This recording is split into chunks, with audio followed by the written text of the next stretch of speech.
Hello and welcome to the Fit to Transform podcast, where you learn how to train and diet effectively and, most importantly, how to maintain those results for life, once and for all.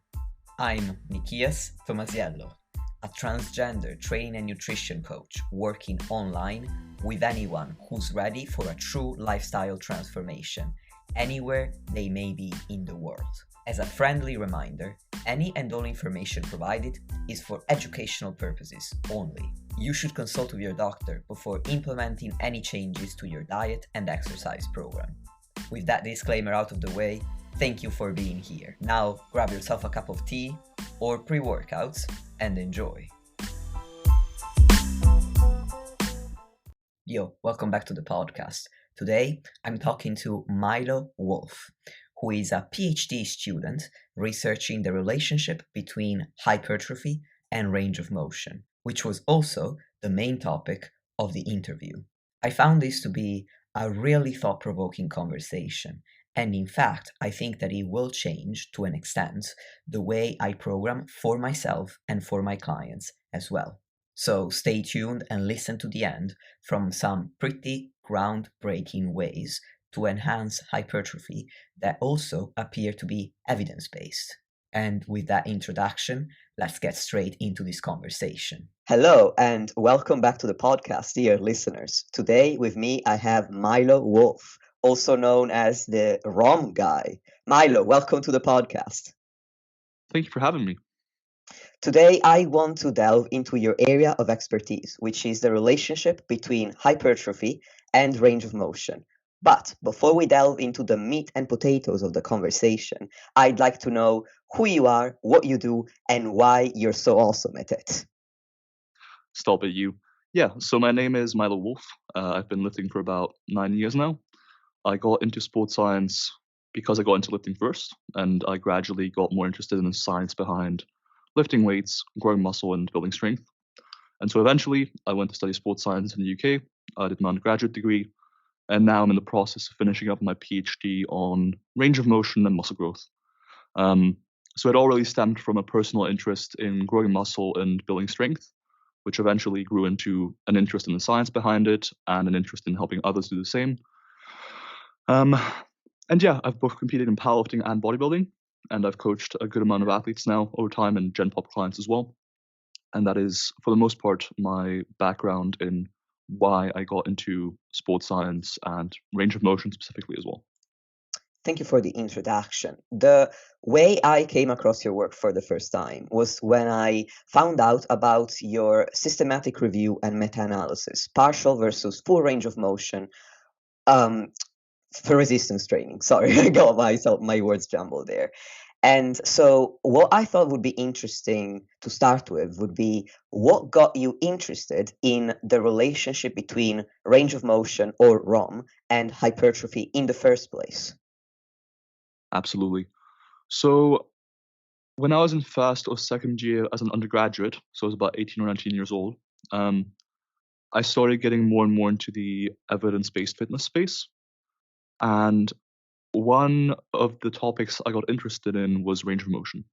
Simultaneously, I started doing some work for Renaissance Periodization at the time. So that's Dr. Mike Israetel's brand and all the other good people over there. And they were big proponents of full range of motion. Mm-hmm. And broadly speaking, that seemed to represent what most of the fitness, evidence-based fitness community thought of range of motion at the time, which was that a full range of motion is best for hypertrophy, but ultimately that performance is somewhat range of motion specific. So if, for example, you're a powerlifter who only needs to squat to parallel, you may not need to sync your squats to ass to grass every time. You may be fine just squatting to parallel. And that was kind of the consensus in the evidence-based fitness community at the time. But one thing that was commonly acknowledged was that there wasn't that much evidence around it yet. So right around the time I was finishing up my undergraduate degree and was figuring out what the next steps would be for me, I was playing around with a few options in my head. I was like, cool, I could go for a master, but my undergraduate degree had been quite broad and general. So I was intent on not having my master be a repeat experience where I would go into a master just to keep learning more about sort of general sports science, but not really about my area of interest. And so I was a bit skeptical of doing that. Simultaneously, I was considering doing a master in data science or statistics to be able to interpret research better, but also to broaden my career prospects. But I was a bit reluctant to do that as well because of perceived lack of competence, because it's quite difficult changing from an undergraduate and an unrelated degree to a different postgraduate degree. And then finally, I had thought about doing a PhD. In 2020, when I was about to apply for a PhD, a systematic review had recently come out about range of motion by Brad Schoenfeld and Mr. His name is the hardest to pronounce, Gurgic, I think. Gurgic, yeah, I've heard that before. But they had recently released a systematic review, and that was on range of motion and hypertrophy specifically. Now, at the time, there were 6 studies on range of motion, 4 in the lower body, 2 in the upper body. Broadly speaking, the results supported a full range of motion for hypertrophy. And in the upper body, because there were only 2 studies, the evidence was less consistent. One study showed a partial range of motion to be better for hypertrophy, and the other one showed full range of motion to be slightly better. And so overall, in the upper body, no clear trend. And so from my perspective, it was a matter of, okay, well, I want to apply for a PhD. I'm reasonably interested in range of motion as a concept. And I've just found out that there's not that much evidence because I've been keeping up to date somewhat. So why not do a PhD on this? Ultimately, my bias going into it was full range of motion is likely best for hypertrophy. But if there's not that much evidence around it yet, I may as well do my part in quote unquote science and add some studies to the evidence and give us a bit more certainty around what range of motion plays a role in and how it impacts hypertrophy.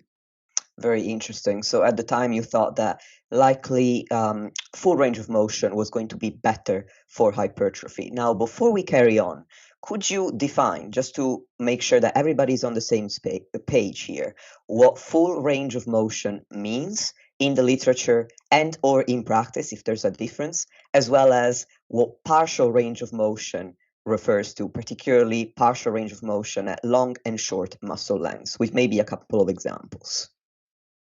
Yeah, absolutely. So I'll start by defining range of motion. And range of motion can really be defined in 2 ways. One is as displacement of the implement you're using. For example, if you're squatting, it can be defined as how much displacement is the bar having done, essentially. So, maybe it's moving half a meter throughout each squat repetition. So it can be defined as linear displacement, or alternatively, and more often for hypertrophy, I think, it can also be defined as the motion that takes place around a joint or the change in muscle length about a muscle. So for example, during a curl, you could either define it as, say, 120 degrees of elbow flexion, so that's the movement about a joint, or the change in muscle length. So for example, the biceps, that could be going from a fully stretched position to a fully shortened position. So broadly speaking, there's more of like an internal aspect to range of motion, which is more about the movement about a joint or the change in muscle length. Or there's the more external definition, which is about the displacement of the implement you're using.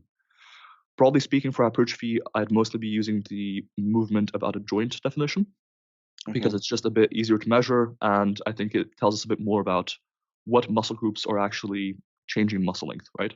Because if you can displace an implement, like for example, during a barbell curl, either by flexing your shoulder or by flexing the elbow, and that will result in different changes in muscle length in different muscles.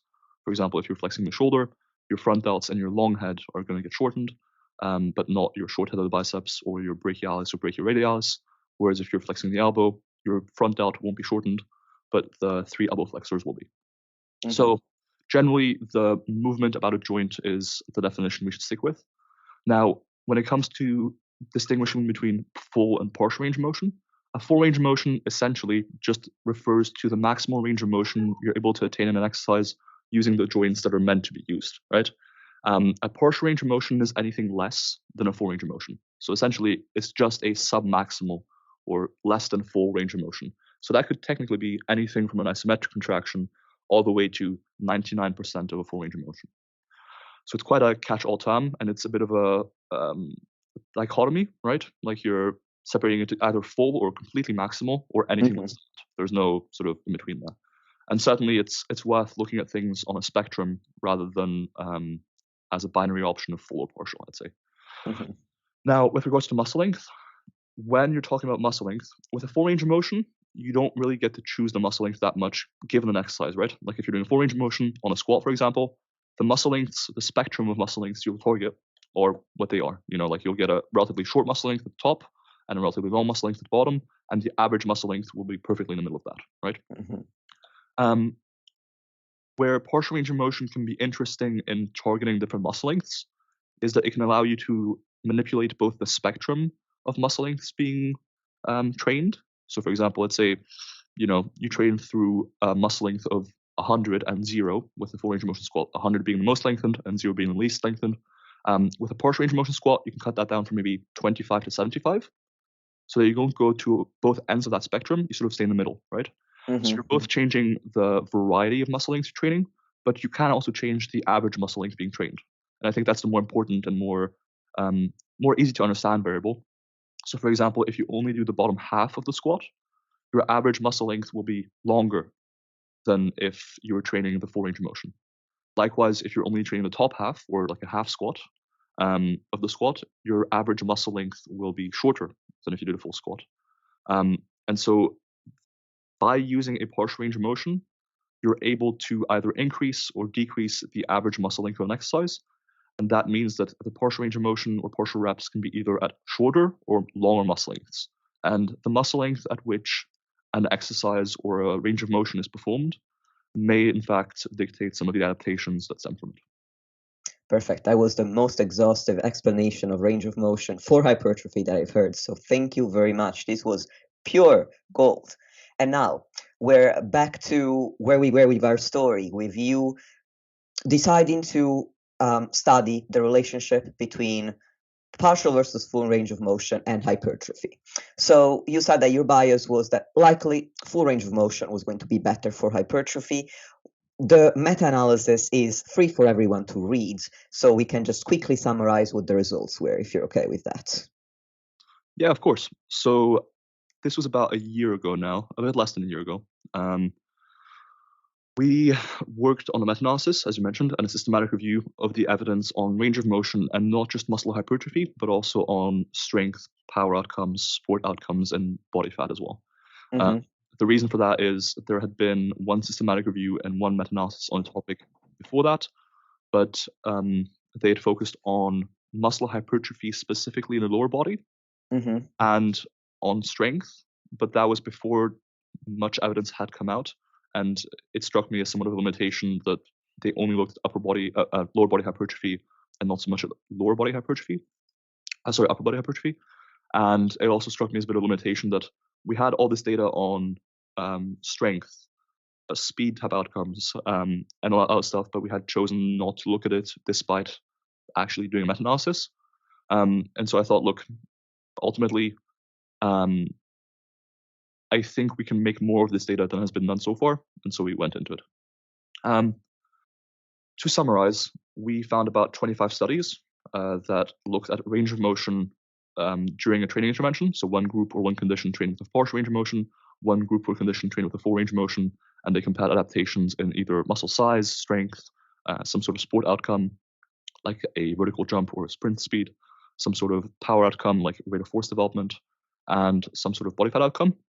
And so we included all those, ran some analyses, and broadly speaking, this is what we found. For hypertrophy, when you dichotomize range of motion as being either full or partial, there is a trivial benefit in favor of full range of motion for hypertrophy. Now, for strength, power, sport, and body fat type outcomes, again, all the effect sizes leaned in favor of full range of motion, but the effect sizes were trivial. So we're not talking about big effects here, which likely means that to a large extent, the range of motion you use can be flexible and potentially cater to your preferences, whether you have any injuries that sort of make certain parts of the range of motion more painful than others, and that sort of stuff. So broadly speaking, the biggest results were the effects are relatively small. And when you dichotomize range of motion to full or partial, and just look at that, a full range of motion covers you slightly better than a partial range of motion for these outcomes. The really interesting findings to me were twofold. One, when you look at hypertrophy, but you don't dichotomize range of motion into partial or full, you further separate partial range of motion into being either performed at longer muscle lengths than full range of motion or shorter muscle lengths than full range of motion. So like we discussed, longer or shorter average muscle lengths than during a full range of motion. Mm-hmm. That's when you see the sort of interesting results to me. So there wasn't that much data at the time. I want to say there were 2 or 3 studies comparing lengthened partials or longer muscle length partials to full range of motion for hypertrophy. And there were about 5 or 6, maybe 7 studies comparing, actually 5 or 6, comparing shortened partials to full range of motion for hypertrophy. Broadly speaking, what you saw is that the average muscle length during that range of motion seemed to correlate pretty well to how much hypertrophy it caused, right? So lengthened partials actually caused more hypertrophy than a full range of motion by a small effect size. Mm-hmm. The reason I wasn't super confident about this at the time, but I was reasonably confident, is because, again, we only had 2 or 3 studies on this at the time. Mm-hmm. Whereas when a partial range of motion was performed at shorter muscle lengths, it did seem to cause less hypertrophy than a full range of motion. So like I just mentioned, when you just dichotomize range of motion into being either a full or partial, you did see a trivial effect size in favor of full range of motion. But when you actually look at, okay, well, not all partial ranges of motion are created equal. Let's look at the muscle length being trained. Then you see that, okay, well, the muscle length at which the exercise is performed seems to be quite important in determining the hypertrophy effect. And so because most of the studies on partial versus full range of motion had the partial range of motion condition trained at shorter muscle lengths, inherently, the literature was a bit biased towards a full range of motion, in my view.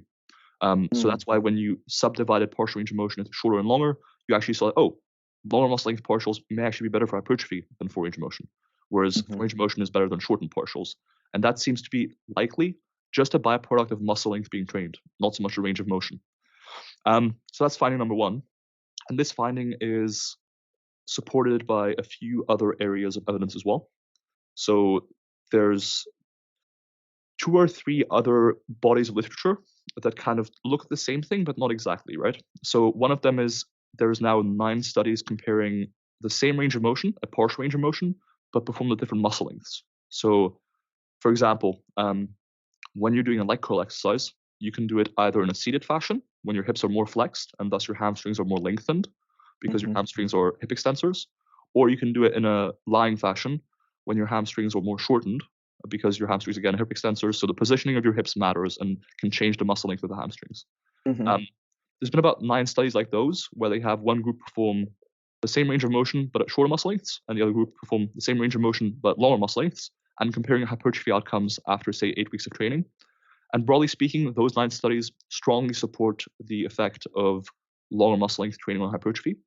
And specifically, they also support the existence of a regional hypertrophy difference, such that when you're training at lower muscle lengths, you see similar proximal growth as when you're training at shorter muscle lengths. And by proximal growth, I mean closer to the origin point of the muscle. So for the biceps, for example, that would be closer to the shoulder. For the hamstrings, that would be closer to the hips. But then at more distal measurement sites, so closer to the elbow for the biceps or closer to the knee for the hamstrings, you see substantially different growth after lengthened partials or lengthened WAC compared to shortened WAC. And so there may be predominantly a difference in hypertrophy at more distal measurement sites. So that's one area of evidence that also supports longer muscle length training. And there's another one, which is the isometric training literature. So there's now been 5 studies comparing shorter muscle length isometric contractions to longer muscle length isometric contractions over, say, 6 to 10 weeks and measuring hypertrophy before and after. And broadly speaking, the results also support the benefit of longer muscle length training, where I don't think a single study found the shorter muscle length isometrics to lead to more growth. It was either pretty equivalent in how much they induced hypertrophy, or the longer muscle length isometrics produced more growth. And so across both the full range of motion versus partial range of motion evidence, the partial range of motion versus partial range of motion at different muscle lengths evidence, the isometric training literature at different muscle lengths literature, and some mechanistic evidence, pretty consistently, longer muscle length training is a good idea for hypertrophy. And since this meta-analysis, more evidence has come out on lengthened partials versus full range of motion, and we're also working on our own studies on the topic that hopefully should come out within the next year or so. That also support very much the importance of long muscle lengths, but also specifically that lengthened partials may be better than full range of motion for growth. Specifically, now it's been 4 studies comparing lengthened partials to full range of motion for hypertrophy, and none of them have found a benefit of full range of motion over lengthened partials for hypertrophy. They've all found either equal hypertrophy between full range of motion and lengthened partials, or they found better hypertrophy with lengthened partials than full range of motion.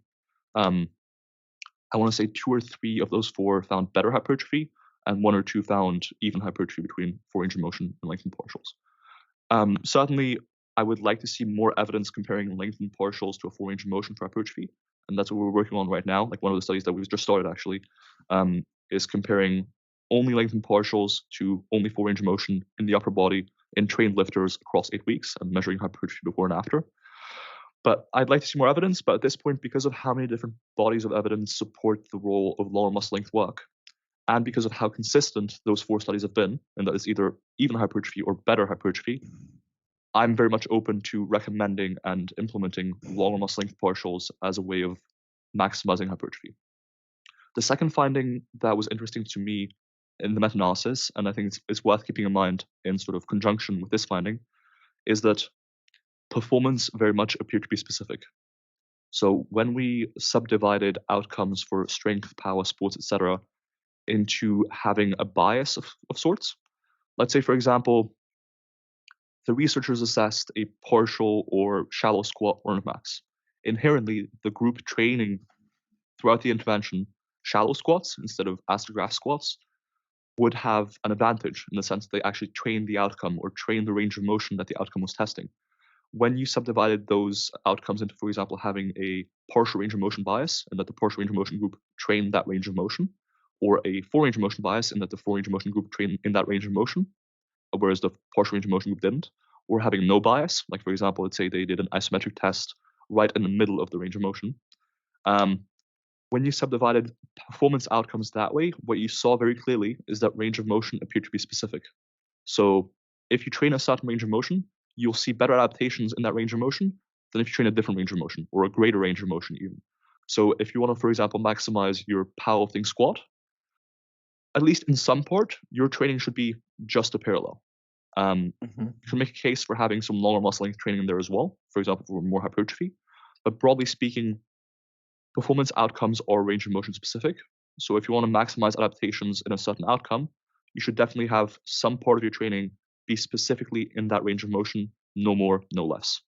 So those are the sort of 3 big findings. So overall, when you just dichotomize full range of motion to partial range of motion, there are trivial benefits to using a full range of motion. When you look at full range of motion versus partial range of motion in a bit more detail with a bit more scrutiny, you can see that actually muscle length appears to mediate the effects of range of motion on hypertrophy quite heavily, such that training at lower muscle lengths, for example via partials, may promote more hypertrophy, specifically at more distal measurement sites. And finally, performance outcomes seem to be quite range of motion specific, such that if you want to maximize performance adaptations, you should be training in that range of motion specifically in at least some portion of your training. Thank you for that. So let me see if I understand this correctly. It seems like if we use a bit more scrutiny, as you said, it's the average length at which we train the muscle that seems to be important for hypertrophy. And in particular, the evidence seems to lean in favor of an average length being a longer length. Is that correct? Yep, absolutely. So I think range of motion's impact on hypertrophy is mostly mediated by the average muscle length that is created as a result of the range of motion use. Okay, so from that, I think what's interesting is that you specifically stated that you would recommend partial training at longer muscle lengths as one way, a way, you said, to maximize hypertrophy. So I think it's valuable to clarify that you're not saying that you would be confident shifting somebody's entire training to all just length and partials, but rather towards perhaps a type of training where the average length at which the muscle is exposed is more lengthened. But you're not just doing length and partials, you're combining full range of motion and length and partials. Would that be a correct summary of what you were discussing? So certainly my views have shifted over time. Nowadays, I think, honestly, I'm comfortable recommending exclusively length and partials to someone for hypertrophy. But if they have any other goals, for example, in strength or power that involve different ranges of motion, or if I'm dealing with someone who wants quote unquote functional transfer to daily life as well. In that case, I can make the case for a full range of motion being implemented. I think because of how consistent the evidence has been, if someone's goals center predominantly around hypertrophy, one thing I'll do for sure is emphasize length and position. That could be via exercise selection, that could be via pausing there, that could be a variety of things. But ideally, that would be via incorporating at least some length and partial work. If someone is open to experimentation and wants to maximize hypertrophy with not many other goals, I have had clients where nowadays they do exclusively length and partials. And that's because the evidence is, as I said, quite consistent in that some of the rationales behind using full range of motion don't seem to necessarily hold true. So, for example, one common criticism of partial range of motion in the past was that different ranges of motion target different areas of a muscle. So they might promote, via full range of motion, you may promote more even or uniform hypertrophy across the whole muscle, whereas using a partial range of motion may only promote hypertrophy in certain areas of the muscle. The evidence doesn't seem to support that. So I've read all the studies on this topic multiple times now as part of my PhD. And it seems like length and partials do seem to promote pretty uniform hypertrophy. More so, or rather, it seems that shortened partials or shorter muscle length partials don't seem to promote uniform hypertrophy. They only seem to grow more proximal areas pretty well, but not so much distal areas. And so I think a lot of the criticisms of partial range of motion by the evidence-based fitness community don't hold too much weight. Certainly there is contexts where a full range of motion can be more appropriate, even for hypertrophy. For example, in the context of logistical constraints, like you don't have enough weight available to make length and partial stimulative because you can't take them close enough to failure, or you'd have to do 50 plus reps to make it there. But I think most of the time nowadays, if someone wants to maximize hypertrophy, I would be willing to have them do exclusively length and partials, provided they were open to experimentation. Oh, that's a very interesting take. That actually spurred another question on my end, which is about if there are any circumstances under which you would think not to recommend, at least temporarily, training at a longer muscle length. So, for example, if we simply, if a client is a beginner, would you advise training just using length and partials? Yeah, that's a good point. So to use your example, I think with a beginner, I would probably have them do a few weeks or maybe a month or two of full range of motion training.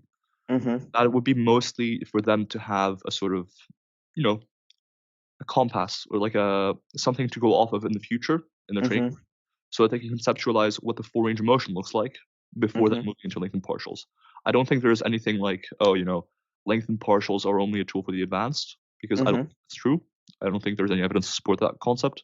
If anything, most of the studies that have been done have been in like beginners to intermediates. So it would be the opposite almost. But certainly, I think as a complete beginner, it would probably behoove you to get some full range of motion training under your belt, just so you can conceptualize what a full range of motion is. And then when you want to manipulate your range of motion over time, you can do some more easily, and you can compare your range of motion now to before, etc. Another one would be in injury management.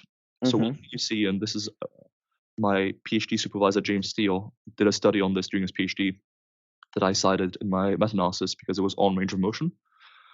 One thing you see in, for example, people with chronic non-specific low back pain is the training at either extreme of a range of motion, for example, like super short muscle lengths or super long muscle lengths, is that people with chronic pain may experience more pain when training at those extremes.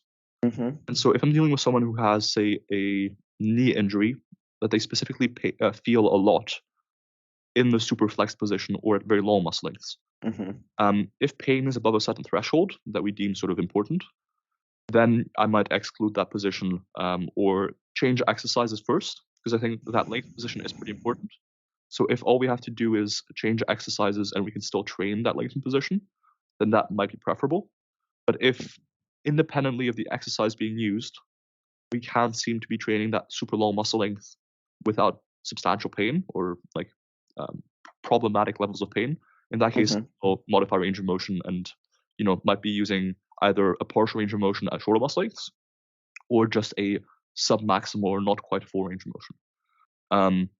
That would be a second reason. The third reason, as I mentioned, would be logistical constraints. So sometimes someone doesn't have, for example, enough weight available to make a lengthened partial work. or vice versa. Actually, sometimes when you think about people in the home gym context, for example, they oftentimes won't have access to cables or machines, right? They might need dumbbells and barbells and a bench. In that case, some of your exercise selection inherently becomes limited, such that, for example, for your chest and back, free weight dumbbell pullovers and dumbbell flies are inherently essentially lengthened partials, right? And so in that case, you may not really have a choice of, okay, let me do a full range of motion isolation exercise for my chest and back. You may be actually stuck with lengthened partial isolation work. And that can go both ways. So sometimes you'll only have the equipment for full range of motion in terms of the weight availability, etc. Or sometimes you'll only have the equipment available for lengthened partials. And it can also go the other way, where certain exercises are actually harder lengthened partials, because you're cutting out the part of the range of motion that would be, quote unquote, relatively easy in that lift, and that would provide you with some rest or some time to rest between repetitions. So essentially, when you're doing a full range of motion, you get a sort of mini rest pause effect, where you get mini breaks between reps that then allow you to go on for longer and or lift more weight. Whereas if you're doing lengthened partials, I'm thinking, for example, of the squat here, where if you're constantly, from parallel to ass to grass, you don't really get a break. Whereas if you did a full rep at the top, it's not that hard. And so sometimes you can actually lift less using lengthened partials. Certainly, I think that effect compounds as you go higher and higher in reps. Because if you're doing, for example, a single rep, right, you wouldn't get a rest pause effect anyways. Rep. But then the more reps you do, the more that effect compounds, such that with higher repetition sets on certain exercises, lengthened partials are more challenging than a full range of motion. So I'd say logistics, injury management, beginners potentially, and finally personal preference potentially. Ultimately, it's still somewhat unclear what magnitude of effect we're talking about here. Certainly, based on the evidence, I'd say it has like a trivial to small effect size, probably. I know people love to act like their area of research or their gimmick is going to revolutionize your results, but when we're talking about range of motion, we're talking about a modest but hopefully noticeable impact, right? So I think if someone's personal preference really doesn't align with what the evidence says, and the evidence is either uncertain or doesn't suggest a huge impact of a certain thing, then personal preference may just be more important, because ultimately how much you enjoy training may very much dictate how much you stick to it, for example. So that may indirectly, catering to personal preference may indirectly lead to greater training adherence and thus results as well. And so I'd say personal preference, injury management, logistics, and finally the sort of training status for very beginners, I'd say. Those four are some of the main ones I'd deviate from lengthened partials from in those sort of situations.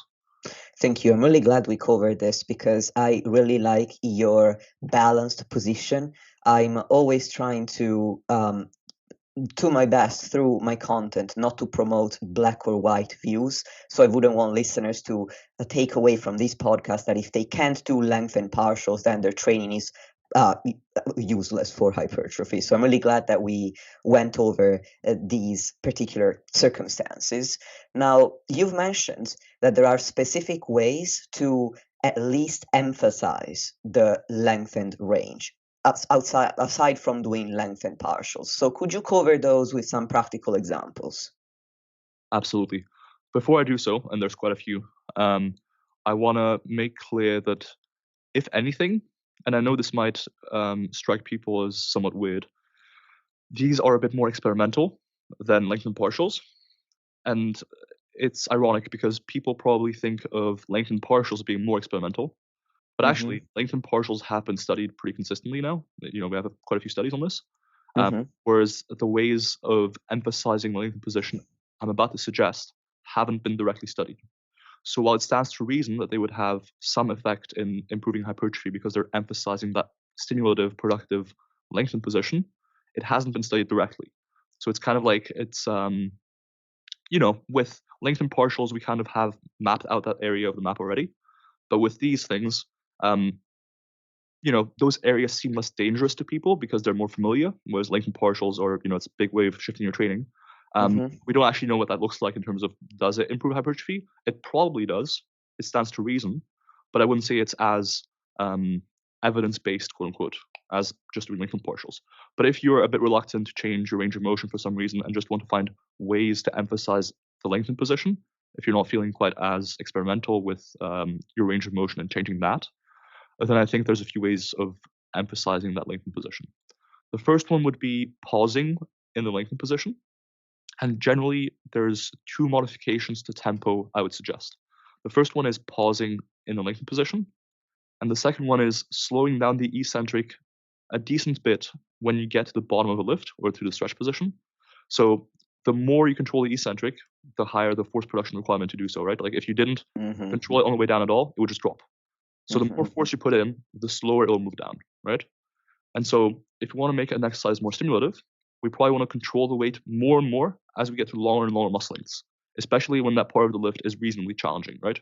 Like in a squat, for example, you probably want to take the eccentric kind of slow at the top, but it doesn't really matter because it's short muscle lengths and it's not that difficult anyways. But then as you get closer and closer to the hole or to ass to grass, you probably want to slow down. Then you're going to come to a pause. Again, same concept, producing tension at low muscle lengths, likely going to differ hypertrophy. And then out of the hole, you likely want to be as explosive as possible. So in initiating the concentric phase, you want to be as explosive as possible, and the reasoning is the same here, right? In order to lift the weight explosively and accelerate it more quickly, you need to produce as much force as possible. And so producing as much force and being as explosive as possible at the start of the concentric phase when your muscles are most lengthened is a nice way of also emphasizing lengthened position and hopefully making each set more productive. This might be especially helpful for exercises that don't have much of a force production requirement at the bottom or in length position. And I'm thinking here, for example, of dumbbell lateral raises. Well, inherently, because of the resistance curve, they may not be ideal for hypertrophy compared to something like a cable lateral raise.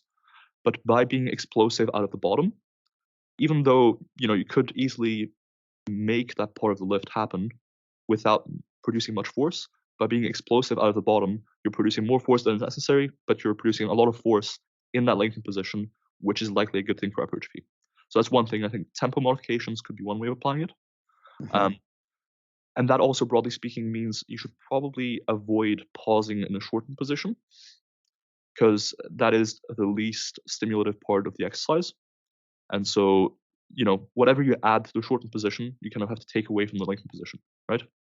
It's kind of like bands or chains, which I'll come to in a second, is that oftentimes, or pretty much always actually, when you use bands or chains for an exercise, it makes the exercise more challenging in a shortened position and less challenging in a lengthened position.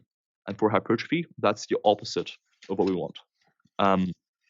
And so just like pausing in a shortened position makes the lift more challenging in that shortened position, adding bands or chains to an exercise makes that exercise relatively easier in the shortened position and harder in the shortened position and relatively easier in lengthened position, which is very much the opposite of what we want for hypertrophy based on the data we have. So I'd say make some tempo modifications, potentially remove bands or chains from all exercises ideally. Like I think there's just not enough evidence to support the use of bands and chains for hypertrophy, and we have a pretty compelling rationale for not using them. Another one would be selecting exercises that place your muscles into very lengthened positions. So for example, a machine row that allows you to get a deep stretch in your back is better than a machine row that doesn't allow you to get a deep stretch in your back. So pick your exercises carefully, pick equipment that allows you to get a good stretch, and ideally as much stretch as possible in those muscle groups. And in the same sort of vein, pick exercises that will make that part of the range of motion challenging. So the lengthened position should be reasonably challenging. It's probably not a huge deal if it's not the most challenging, like you don't fail a rep in the super stretch position, but it should at least be quite challenging. If there's no tension there at all, it's likely not ideal. And that's why, for example, that sort of leads you away from exercises like dumbbell lateral raises with full range of motion. It might lead you closer to, for example, cable lateral raises. Because in the case of cable lateral raises, you both get a deeper stretch in your side delts because of the positioning that it allows. And you can also have a lot more tension in that position. So I'd say those are probably the four main ways I can think of. So tempo modifications, making sure not to use bands and chains, making sure your exercise stretches your target muscle group, and making sure the exercise also places plenty of tension or difficulty in that part of the range of motion. I would say those are the four main things if you're not really willing to manipulate range of motion, but you still want to modify your training in order to make it slightly more productive. And then the final thing is if you're willing to try out some sort of intensity techniques, I think there is some decent rationale behind doing something called a lengthened superset. So essentially that's when you take, as an example, your machine row to failure or close to failure, however close to failure you want to train, using a 4 range of motion. So, when you fail your first 4 range of motion rep, instead of putting down the weight, you keep going, but just doing half reps or quarter reps or third reps or what have you in that lengthened position, right? And oftentimes you'll be able to do between like 3 and 10 more reps that way. And you'll still, quote unquote, get the benefits of 4 range of motion if that's something you're after, both as far as performance outcomes, et cetera, and if you're just not willing to shift away from 4 range of motion too much. But you'll also be able to emphasize the lengthened position slightly, especially in exercises or body parts where most exercises for that muscle group don't really challenge those muscle at long muscle lengths. What I'm thinking of here specifically are the side delts in the back, for example. Most back exercises like pull-ups, rows, pull-downs, cable rows, etc., and most side delt exercises like upright rows or lateral raises don't really place too much tension on the side delts or back in the lengthened position. And so even when you hit failure with 4 range of motion, the lengthened position hasn't been stimulated all that well. And so by incorporating a lengthened superset, you'd be able to do more reps in that lengthened position and hopefully get a better stimulus overall. That's one other way I'd say there is of emphasizing the lengthened position. So I'd say those 5 things predominantly are what I'd consider if you want to emphasize the lengthened position for hypertrophy without changing from a 4 range of motion to a partial range of motion in the lengthened position. Thank you. That was fantastic. Now, you mentioned that some of your athletes are already training purely with lengthened partials, and I know that you've also been implementing purely lengthened partials for maybe 8 to 10 weeks now in your own training. So I think it would be interesting for the audience for you to talk through that experience and how it's going, how you set up your training to begin with, how you're recovering, whether your volume requirements have changed, and so on and so forth. That is one broad question. So Yes. I would say regarding volume requirements, I haven't really noticed a difference in how I recover. And broadly speaking, that's been what I've observed as well with clients, is that their volumes haven't really changed. So one concern with the range of motion research or lengthened partial specifically is that some very limited prior research had suggested that longer muscle length training may be more fatiguing. And I think there wasn't that much evidence on this topic yet. And my experience with it has been that the novelty of training at lower muscle lengths probably mediates a lot of that fatigue. So I think most of the reason that you see higher fatigue in these studies, to my knowledge, is that it's more novel. Like most people haven't trained hard at low muscle lengths before.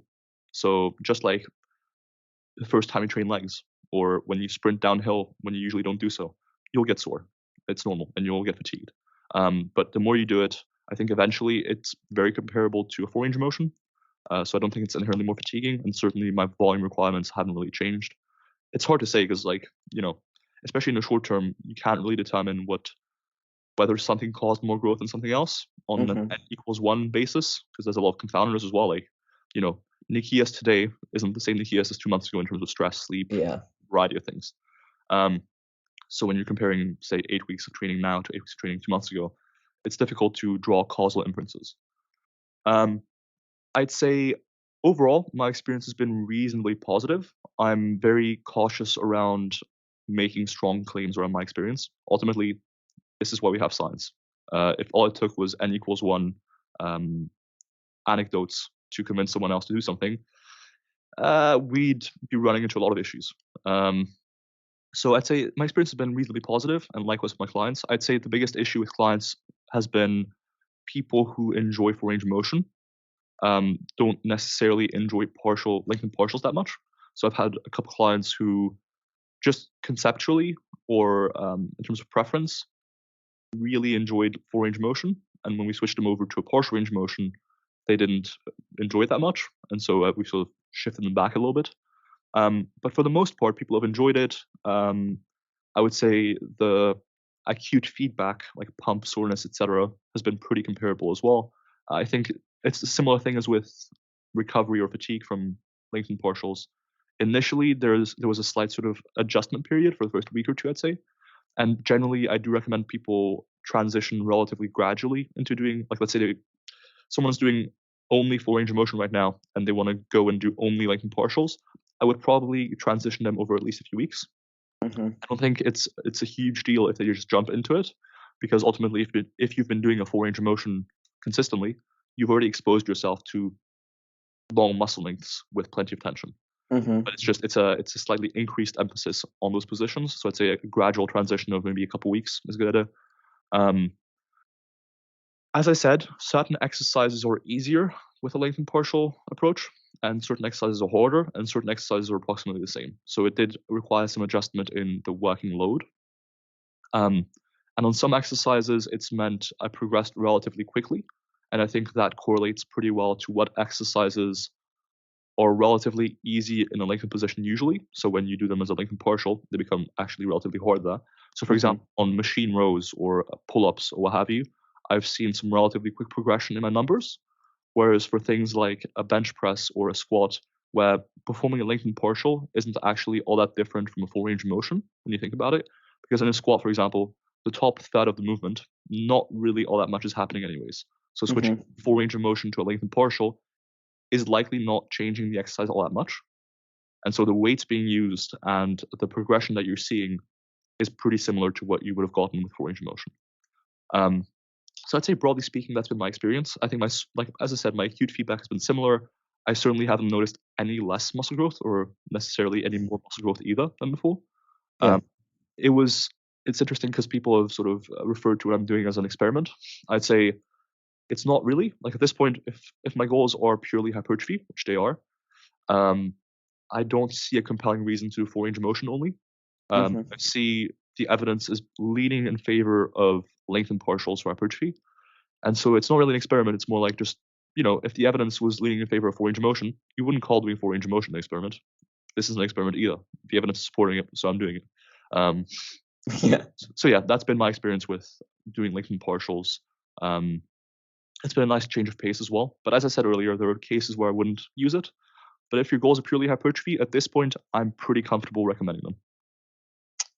That's very interesting. That gets me wondering. One could make an argument for the standardization of each repetition. And when you're doing full range of motion, it's relatively easy because there's usually a clear end point and a clear start point. Like, for example, on a bench press, clear end point are your arms fully extended, and then and then at the other end point is when the bar touches your chest. So with lengthened partials, that can be a little bit more challenging to standardize your repetitions. First, do you agree that standardization is important for hypertrophy? And if you do agree, then how do you accomplish that with lengthened partials? So I like the wording of that question because I don't think it's all that important. I think it is somewhat important, and I think it's mostly important as part of what I call training hygiene. So inherently, just because your range of motion today isn't exactly what it was last week, let's say it's off by, let's be wild here and say 5%, right? That doesn't mean that you're not getting a really good stimulus from today's session. Standardization itself plays relatively little role on training stimulus. And certainly within certain boundaries, which most people achieve pretty comfortably.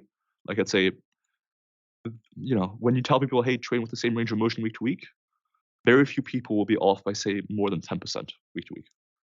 And the data we have on range of motion suggests that range of motion doesn't make that much of a difference on adaptation. And so I'm very skeptical of the idea that slight variations in range of motion week to week will make or break your training. At best, I think they make a very, very, very small impact. At worst, I think they make no impact whatsoever. So that's one part of the question. I don't think it's that important for stimulus. The second part of the question is, do I think it's more difficult to standardize? I would say marginally so, yeah. I think it's easier than people realize. So for most machine work, for example, so I was training with Steve Hall recently. I'm not sure if you know Steve Hall. Yes, I had him on the podcast as well. Excellent. We were training together recently once. And for example, we did some machine rows, and on machine rows, when you're setting up the seat, there's like numbers for the settings. You can very easily standardize range of motion by just pulling until the handles reach that setting, for example. There's plenty of exercises, especially machine-based exercises, where standardizing range of motion is super easy, just as easy as with full range of motion. On compound free weight exercises, it can be a bit more challenging, but here's the cool thing. So as I mentioned earlier, we're currently starting a study on range of motion, specifically in the upper body, giving people a full program, 3 days a week, very sort of evidence-based training, complete upper body training program. And as part of that study that we're starting now, we performed some reliability testing. So essentially looking at how reliable are people performing a 6 repetition maximum using a partial range of motion. So we had some people go through 6 repetition maximum testing using lengthened partials on pull downs, incline dumbbell pressing, cable lateral raises, cable push downs, easy bar preacher curls, and machine overhead press. So a variety of exercises. And again, in that testing, they were doing half the range of motion in the lengthened position, right? And we were testing their 6 rep maxes. And then we did that on one day with about 48 hours rest before, and then on another day, again with about 48 hours rest before, to see how consistent were they on day 1 versus day 2, given the same conditions and the same protocol and everything. And people were remarkably consistent. So that to me suggests that people are either pretty good at gauging the range of motion, or at least good enough that their numbers will look similar over time, Yes. And this is in people that were relatively naive to range of motion or like lengthened partials. So if anything, I expect that would improve with time. But certainly my experience and this reliability testing and my experience with machines especially, for example, has been that it's not that difficult to standardize a partial range of motion. And conceptually, I don't think it's that important either. So that's my sort of stance on it. And I think that's why it's a relatively minor to completely inconsequential limitation of partial range of motion. I would agree with that. Thank you for explaining, and thank you for your generosity with your time and your knowledge. In conclusion, I'd like you to take some time to advertise anything that you'd like the audience to know about, and I'll put all the links in the show notes. Hey man, this is my favorite part of the podcast, So you can find me at Wolf Coach on Instagram. So that's my last name, Wolf and Coach, with an underscore at the end. You can find my website where I have coaching and all that stuff at wolfcoaching.net. And then finally, I have a podcast, as Nikias mentioned earlier to me, called Muscle and Feels. So that's Muscle and Feels on YouTube, Spotify, and all your favorite platforms. It's a play on Muscle and Fitness, the magazine. And if you want to find some of my research, including the meta-analysis we discussed, you can find that if you just Google Milo Wolf ResearchGate, you should be able to find all my papers I've published there. There's some more stuff coming on range of motion. So take a look, and hopefully everything, I'm pretty sure, is openly available. So you don't need to be part of a university or anything like that to be able to read it, which is a big thing I quote stand for, is that I want to make sure that my papers are openly available, because otherwise, what's the point in a way, Yeah, absolutely, which is great, because I am not a researcher, I'm not affiliated with a university, and that's the only way I can read scientific papers. Exactly, 100%. I think that's very important, and it's kind of a responsibility you have as a researcher to an extent. And I try and make sure that the papers I do publish are as freely available as possible. Thank you. And as I said, all the links, dear listeners, will be in the show notes. So thank you very much to everyone for tuning in. Thank you, Milo, for being on, and I'll speak to you next time. Thank you again for listening. I hope that you found it as valuable as I did. As usual, if you want to connect with myself or with Milo, and if you're interested in coaching with either of us, you'll find all of the links in the description to this episode. Thank you again for tuning in, and until next time.